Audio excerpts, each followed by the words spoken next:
Ivory Coast now becomes the second African country to be knocked out of the group stages in a round of 32.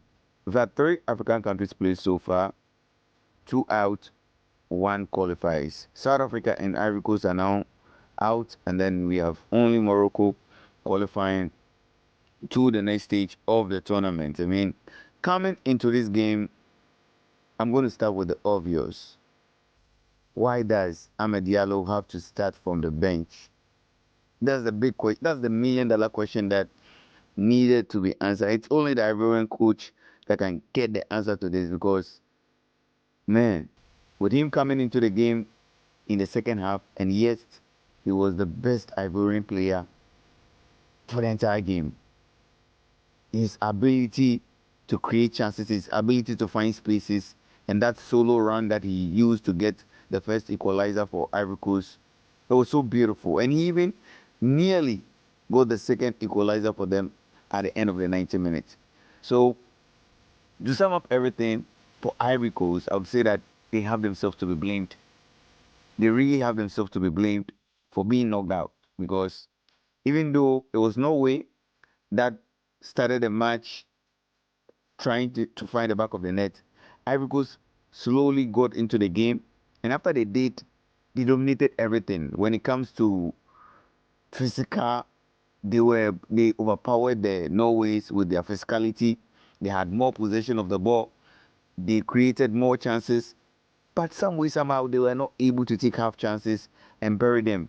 They were not able to get anything concrete out of half chances, and that allowed Norway to also come in. And the first real chance that Norway had, it was a goal. When they started, Ivory Coast started creating the chances. All that I was saying was that Ivory Coast need to score a goal with all of these chances because the next Norway chance is going to be a goal. And that's exactly what happened when the goal that Nusa scored was a very brilliant goal. I mean, it was a beautiful goal, cutting in to his left and then back to his right and then curling the ball so well to find the far post. It was a very beautiful goal. And he was able to put Norway ahead.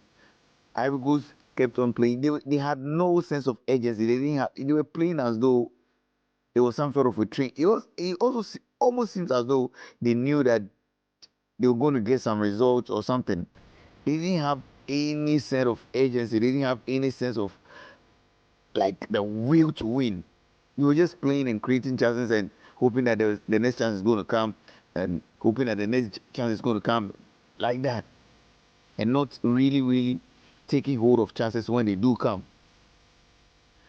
Yes, Diallo was able to get an equalizer for them, only for them to allow Haaland to score the winning goal for Haaland. And Haaland's dad is going to be so proud of him. He was in the stands seeing his son score the winning goal to take his country to the next stage of the community of the tournament and creating history with it.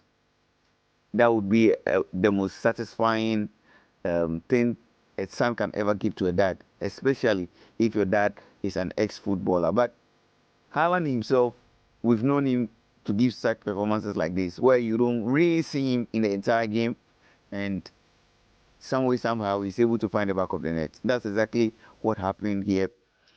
It looked at as though he was not going to be counted in the entire 90 minutes, but some way, somehow, he's the one that was able to do justice to the Ivory Coast team, taking Norway to the next stage of the competition. I mean, like I'm saying again, probably Ivory Coast needs to change their coach. They need to sack him or something because he's the one that lost this game for them. But all in all, kudos to Norway. African teams, we had 9 of them moving to the round of 32. 2 are out already. And we're hoping that the rest of the 6 are going to be able to do better in their games. I go by the name Black. This is Kandy Studios giving you live update on everything World Cup. That's why you need to hit the subscribe button and the notification bell as well. Till I catch you next when we upload. It's bye for now.